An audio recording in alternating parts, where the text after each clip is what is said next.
नमस्कार दोस्तों, जय श्री राम। कैसे हैं आप सभी।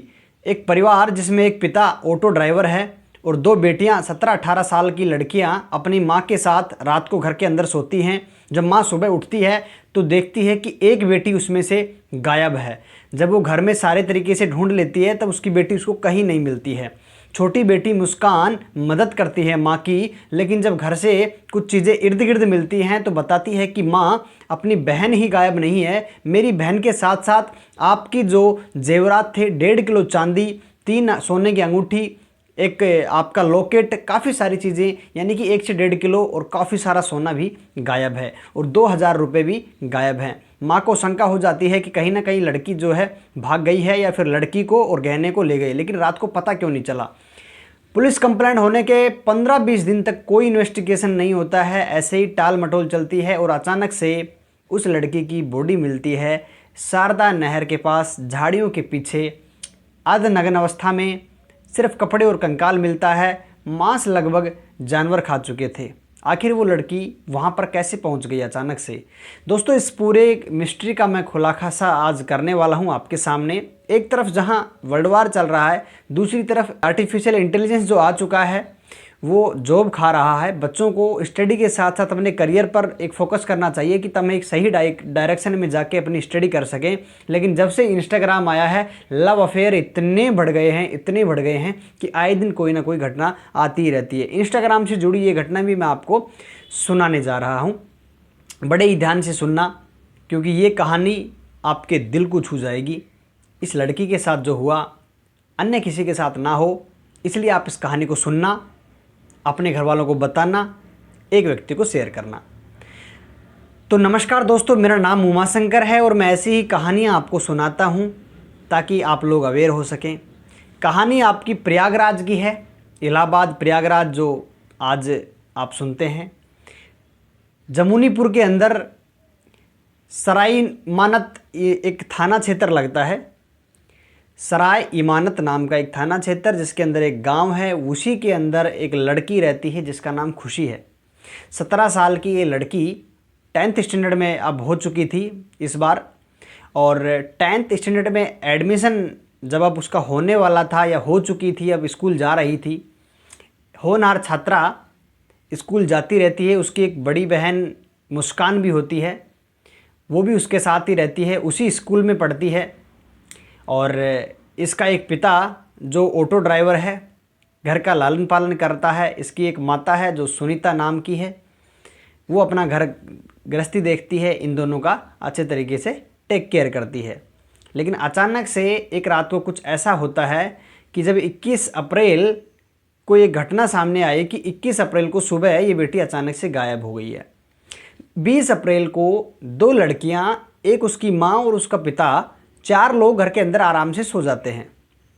जैसे ही वो सोते हैं तब सब कुछ नॉर्मल था, सभी लोग खाना खा के आराम से बढ़िया से सोते हैं, बातचीत करके। लेकिन किसी को नहीं पता था कि इस घर के अंदर कुछ अजीब सा कांड होने वाला है।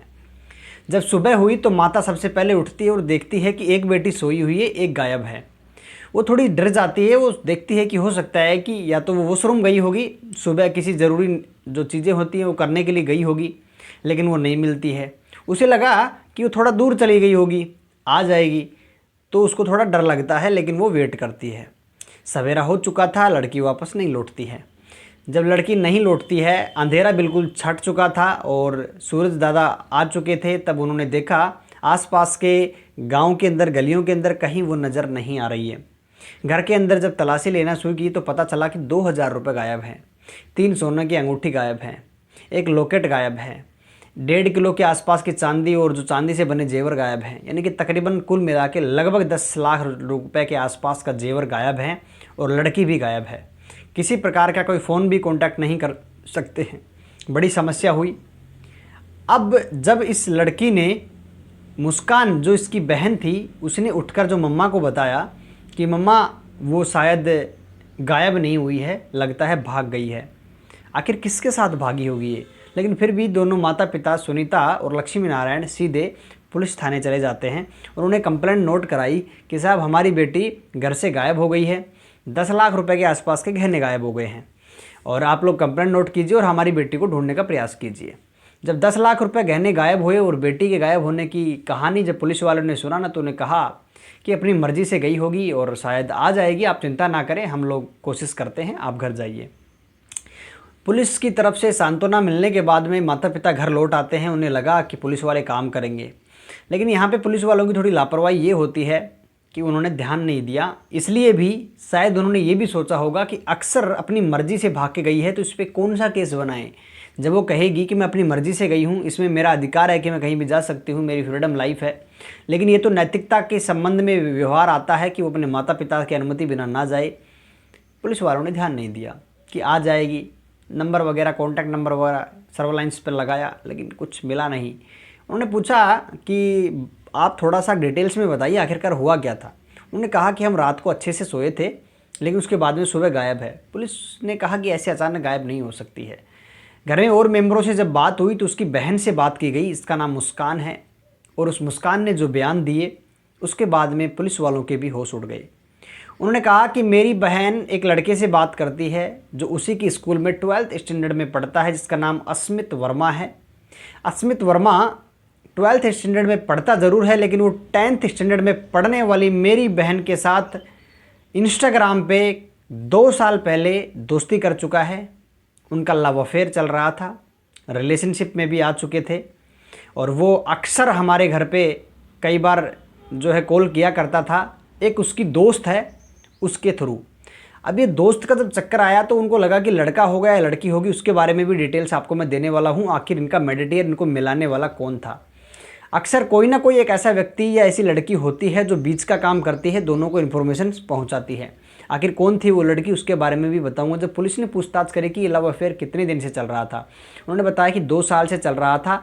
पुलिस ने पूछा कि तुमने रोक टोक क्यों नहीं की। उन्होंने कहा कि हमने काफ़ी बार कहा सुनी हुई है, लड़ाई झगड़े भी हुए हैं, लेकिन वो जो है गोपनीय तरीके से चीज़ें करती थी, लेकिन मुझे इस चीज़ों की भनक थी।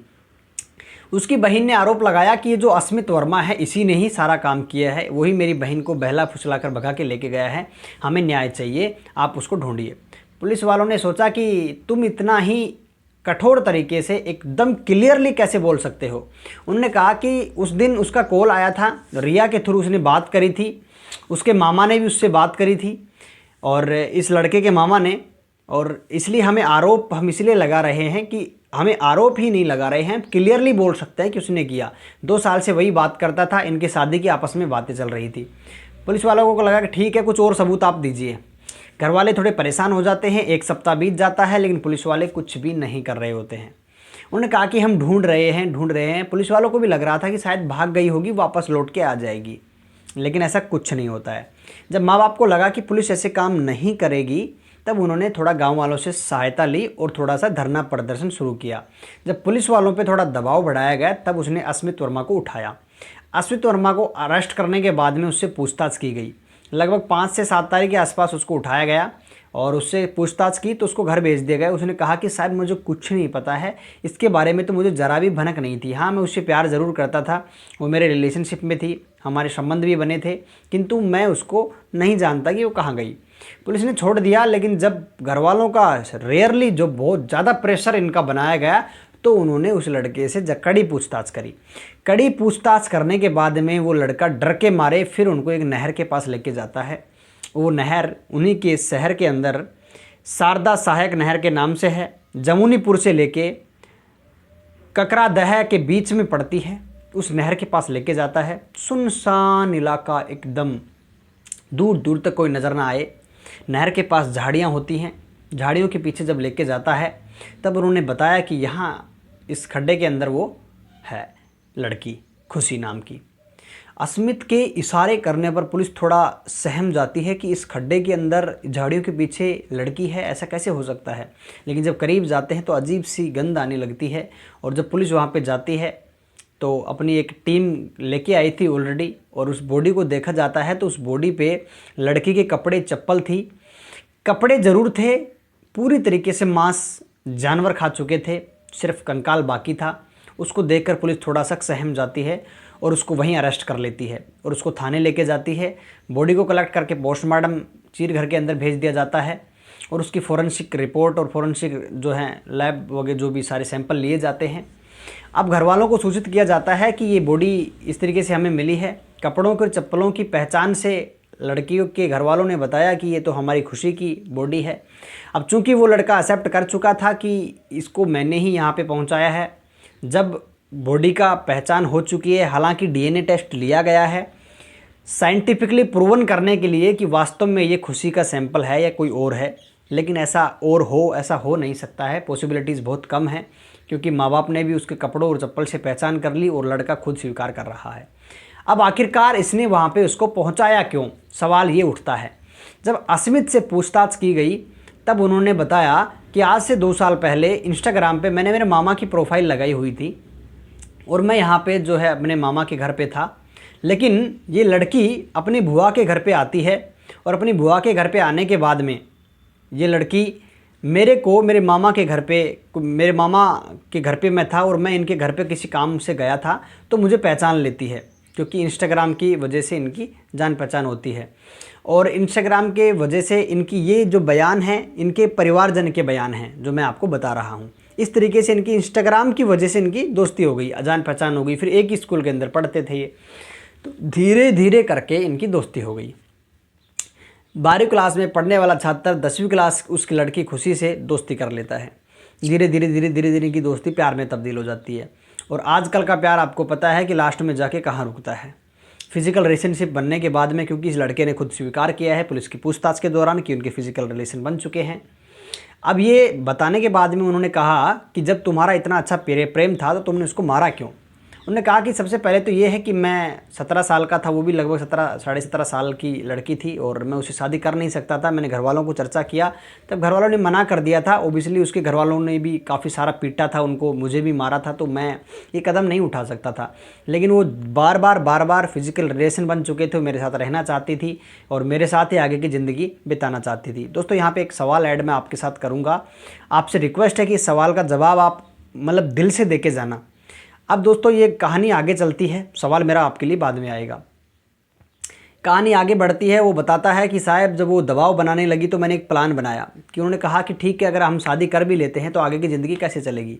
तो लड़की ने बताया कि मेरे घर पे मैं यहाँ से मेरी मम्मी के घर जाऊँगी और घर पे हमारे पास लगभग 1 से 1.5 किलो चांदी और काफ़ी सारा सोना, हमारे पुश्तैनी मेरी मम्मी का, दादी का, पापा का ऐसे मिला हुआ सोना है, वो सारा कलेक्ट कर लूँगी और फिर हम चलेंगे। लड़के को दिमाग में एक बत्ती जलती है कि क्यों ना इस बहाने ये सारा का सारा कैश और पैसा और सोना जेवरात जब्त लिए जाएं और इसको रास्ते से हटा देंगे, ये भी ख़त्म हो जाएगी और इसके थ्रू मुझे वो कितना सारा पैसा और सोना भी मिल जाएगा। लड़का कहता है कि ठीक है यार, एक काम करो आप, हम चलते हैं, लेकिन आपको सारा गहना और सारा सामान लेके आना पड़ेगा, क्योंकि हमारी आने वाली ज़िंदगी हम शुरू कर सकते हैं बाहर जाके और हम दोनों यहाँ से भाग जाएंगे। उन्होंने कहा कि ये बढ़िया प्लान है, भागकर हम शादी कर लेंगे, पैसे हमारे पास होंगे, पुलिस का प्रोटेक्शन मिल जाएगा, ये सारी चीज़ें हो जाएंगी। उन्होंने कहा ठीक है। लड़की का प्लान बनता है और 21 अप्रैल को किस जगह पर मिलना है इसकी सूचना एक रिया नाम की लड़की देती है। अब ये रिया नाम की लड़की कौन है, जिसकी कंप्लेंट इसके माता पिता ने उस समय लिखवाई थी 21 अप्रैल को, जब वो लड़की नहीं मिली। रिया और अस्मित के खिलाफ लड़की को बहला फुसला कर घर से भगाने का जो आरोप था उसमें रिया नाम की लड़की थी। अब रिया पटेल उसी स्कूल में 12वीं क्लास के अंदर पढ़ने वाली छात्रा होती है, जो बताया जाता है कि अस्मित की मुँह बोली बहन थी और अस्मित ने उस मुँह बोली बहन का परिचय इस खुशी से करा दिया था ताकि वो मेडिटेयर का काम कर सके। चूँकि वो लड़की है, उसके घर पे फ़ोन कर सकती है, उसकी बात करा सकती है, उन दोनों की इन्फॉर्मेशन वो कलेक्ट रख सकती है, दोनों को मना सकती है, कभी कुछ दिक्कत हो जाए तो वो आपस में मदद कर सके, कहाँ मिलना है, कहाँ जाना है, उनकी व्यवस्था कर सके। अब वो लड़की को जब आरोप लगा तो पुलिस ने उसको भी बुलाया और उसको थाने में बिठाकर पूछताछ की जाती है। पूछताछ के दौरान वो लड़की सिर्फ रोती ही रोती है और वो कहती है कि साहब इनका तो 2 साल से भी पुराना रिश्ता है और काफ़ी सारी चीज़ें मेरे थ्रू होती थी। मेरा नंबर खुशी ने अपने फ़ोन में, घर वालों के फ़ोन में मेरे नाम से सेव कर रखा था और सेव करने के बाद में कभी कभी मैं इनसे बात कराया करती थी और मोस्टली मेरे ही थ्रू इनकी बातें होती थी। लेकिन मुझे ये नहीं पता था कि अस्मित के दिल में उसके गहनों को लूटकर ये प्लान बनाएगा। सिर्फ इसने मुझे ये बताया था कि आज मैं उससे मिलना चाहता हूँ, तो आप एक काम करो, उनको बोलना कि वो नहर के पास इस तरीके से मुझे हम वहाँ पर जाके मिलेंगे, तो आप उसको ये खबर पहुँचा देना। बस उसने मिलने की खबर उस तक पहुँचाई थी, लेकिन वो कह रही है खुद के एवज में सफाई के तौर पे कि मुझे कुछ भी इन चीज़ों का नहीं पता था कि ये इस घटना को अंजाम देने वाला है, अन्यथा मैं उसके साथ ऐसा कभी नहीं होने देती। वो मेरी भी एक अच्छी दोस्त बन चुकी थी। अब रिया तो रोती ही रोती है। अब आगे उस पर एक कड़ी जांच और कड़ा इन्वेस्टिगेशन कर रही है पुलिस, आगे और भी चीज़ें जुटा रही है ताकि अगर उसका भी दोष पाया जाए तो उसको सज़ा मिल सके। अब लड़के की निशानदेही पे जब बॉडी मिल जाती है और उसने स्वीकार कर लिया कि मैंने ही उसको मारा है, तब पुलिस ने पूछा कि इतना अच्छा प्रेम है तो फिर मारा क्यों। 2 रीज़न बताए। सबसे पहला तो मैं उसके साथ शादी नहीं करना चाहता था, और हालांकि चूँकि वो ठीक बात है कि मेरा रिलेशन बन चुका था, 2 साल से सच्चा प्रेम था। पुलिस ने कहा कि फिर सच्चा नहीं था, उन्होंने कहा कि मैं शादी नहीं करना चाहता था। दूसरा कारण बताया कि उसके पास इतने सारे गहने हैं, ये मुझे पता लग चुका था, तो वो मैं सारा लूटना चाहता था। 2 ये कारण थे जिसके कारण मैंने उसको मार दिया और रास्ते से हटा दिया। उन्होंने पूछा कि कैसे। उन्होंने कहा कि मैंने उसको रात को जब सो गए तो उठ के घर से बाहर आई और मैं उसको बाइक पे बैठा के शहर में से बाहर निकाल के ले गया और वहाँ पे ले जाके शारदा सहायक नहर के पास लेकर गया। जब मैं सुनसान वाला रास्ता मैंने चुना तो लड़की ने विरोध किया और कहा कि तुम इस तरफ क्यों लेके जा रहे हो। उसने कहा कि कोई बात नहीं है, हम यहाँ पे रुकेंगे एक बार, उसके बाद में आगे का प्लान देखते हैं कि हमें कहाँ जाना है। उसको थोड़ा सा गुमराह करके, चूँकि वो प्रेम करती थी और विश्वास भी करती थी, इसलिए उसने मान लिया। जब वो सुनसान जगह पर गाड़ी रोक देता है तो वो विरोध करने लगती है कि इतने अंधेरे में तुमने यहाँ गाड़ी क्यों रोकी है, तुम्हारे क्या मनसा है। उसको थोड़ा डाउट हो जाता है कि ये कुछ ना कुछ तो करने वाला है, क्योंकि उनके झगड़े पहले भी हो चुके थे शादी को लेकर, वो मना कर रहा था। अब उसे डाउट होता है कि कहीं ये गहना लेकर तो नहीं भाग जाएगा, मुझे कुछ कर तो ना देगा। वो संभल पाती, कुछ सोच पाती, तो अचानक उस लड़के ने धारदार हथियार से उसके गले पे वार कर दिया। जब वार कर रहा था तो उसने बहुत प्रयास किया, कड़ा प्रयास किया अपने आप को बचाने के लिए। जब उस लड़के की पार नहीं पड़ी तो उसने उसका दुपट्टा लेके उसको गले को इतनी ज़ोर से कस डाला, इतनी ज़ोर से कस डाला, उसने इतनी गुहार लगाई होगी। आप आंख बंद करके अंदाज़ा लगाइए कि उस लड़के का जब वो गला घोट रहा होगा वो कितनी पुकारी होगी। प्यार की भीख, एक जान बकस देने की, प्राणों की भीख मांगी होगी। लेकिन उस लड़के ने एक ना सुनी और उसको जान से मार डाला और वहाँ पे उठा के झाड़ियों में फेंक दिया। अब चूंकि उस रास्ते से रेयरली कोई गुजरता है, इस वजह से रात को भी उसकी चीखें और उसकी हेल्प की पुकार नहीं सुनाई दी, तो बाहर से किसी की मदद भी नहीं मिली। वो घटना को अंजाम बड़े सफाई से देके वहाँ पे उसको बॉडी को डाल के आ जाता है और सारे गहने लेके अपने मामा के पास पहुँच जाता है। बताया जाता है कि इस लड़के का जो मामा था, ये मामा के पास रहता था। उसने कहा कि मेरे पास 3 भांजे हैं, एक भांजे को मोहरा बना के उसने सारा धन और ये सारा चीज़ें लूट ली हैं। हालांकि वो उसके साथ शादी करने के लिए तैयार नहीं था उसका मामा, लेकिन मामा ने ही तैयार किया था उस लड़की को बुलाने के लिए कि मैं तुम्हारे साथ हूँ, तुम आ जाओ, ऐसा करके आरोप उन्होंने लगाया है। तो ये चीज़ें थी और उस लड़की को यहाँ मौत के घाट उतार दिया जाता है। अब पुलिस ने उसको अरेस्ट कर लिया और जेल के अंदर भेज दिया है, लेकिन अभी भी इस रिया के ऊपर इन्वेस्टिगेशन जारी है। दोस्तों, मैंने आपको वीडियो के अंदर कहा था कि मेरा आपसे सवाल है, क्या एक लड़की जो किसी लड़के से प्रेम करती है और उसको अपना सर्वस्व दे देती है, सर्वस्व आप मतलब मेरा समझ रहे होंगे कि अपनी इज्जत उसके हाथ में दे देती है, क्या उसका ये अधिकार नहीं है? क्या वो उसका सोचना ये गलत है कि आगे की ज़िंदगी वो सिर्फ उसी के साथ बिताए, 10 जगह मुँह ना मारे या फिर किसी और के साथ शादी करके ना जाए? क्या उसका ये अधिकार नहीं है?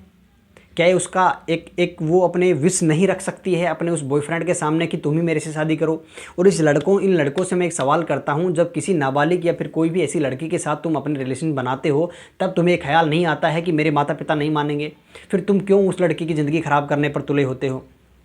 तो लड़के ने तो ये काम कर दिया, लेकिन लड़की ने जब उम्मीद लगाई कि यही मेरा पति बनेगा तो वो इनकार कर देता है। और उस लड़की का ज़बरदस्ती करना भी जायज़ था, क्योंकि वो उसके साथ खिलवाड़ कर चुका था और वो लीगली भी उसके साथ खेल सकती थी, लेकिन उस लड़की को पता नहीं था। बेचारी 17 साल की थी और उसके चक्करों में आ गई। माँ बाप की एक ना सुनी, क्योंकि उसको लग रहा था कि ये मुझे रानी बना के रखेगा, क्योंकि इसने कहा कि तुम इतना जेवर जावर लेके आ जाओ, मैं तुम्हें रानी की तरह रखूँगा, और सपने दिखाए और बेचारी बहक गई। फिर हमारी एक बहन चली गई।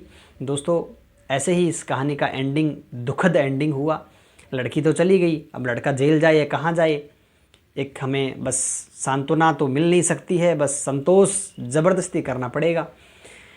दोस्तों, बस ये कहानी का उद्देश्य यही था कि मैं आप तक इन्फॉर्मेशन पहुंचाऊं, लेकिन फिर भी मेरा मन दुखी है। कहानी जो है दिल तक, अंदर तक खदेड़ के रख देती है। आप लोग थोड़ा सीरियस हो जाइए प्लीज़, आपसे रिक्वेस्ट है, और अपना और अपनों का ख्याल रखिए। थोड़ा सा अवेयरनेस लेके आइए अपने भाई बहन आपस में, थोड़ा सा तुम्हारा बातें शेयर होनी चाहिए। ऐसे तुम अपनी बहनों की और बहन अपने भाइयों की थोड़ी रक्षा कर सके, उनको सपोर्ट कर सके, है ना, मेंटली उनको विचारों के माध्यम से सहायता प्रदान हो सके, मिसगाइड होने से बचा सके। Thank you so much. मैं अपनी वार्निंग को यहीं विराम देता हूँ। आपकी जो भी राय हो आप कमेंट बॉक्स में लिखें। मेरी वीडियो अच्छी लगी हो, इन्फॉर्मेशन अच्छी लगी तो लाइक ठोको, चैनल सब्सक्राइब करो और वीडियो को फैला दो। Thank you so much. फिर मिलेंगे शाम को नेक्स्ट वीडियो में। जय श्री राम।